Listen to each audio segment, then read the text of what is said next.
Yung araw, kami pumunta para mag-McDo o mag-Jollibee na lang. Sabi ng bata.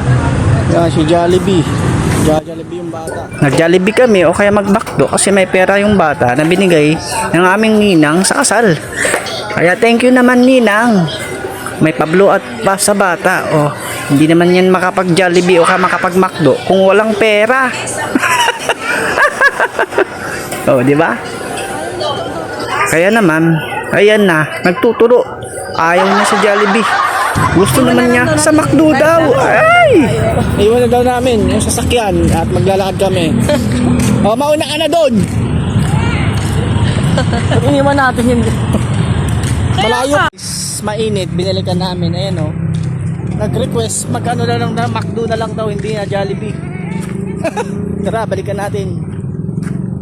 Parang lumipat kami dito, ang dami naman pang tao.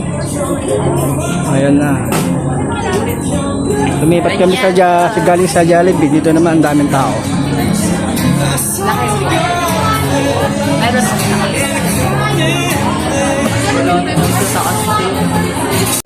Uy, Oh, ano yung kay Andy?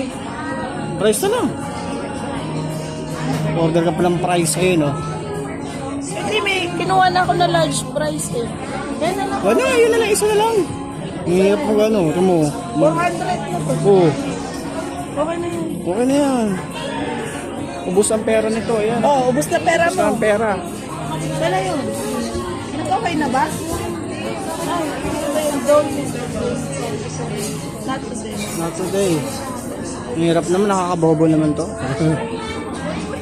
Ito. Tapos, ano to? Cashless. Face counter. Counter.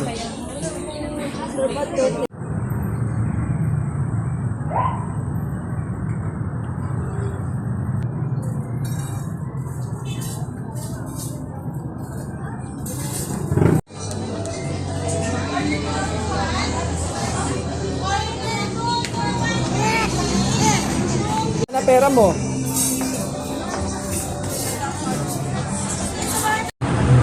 Yan si Jollibee. Jollibee yung bata. Ang daming tao, ang daming tao.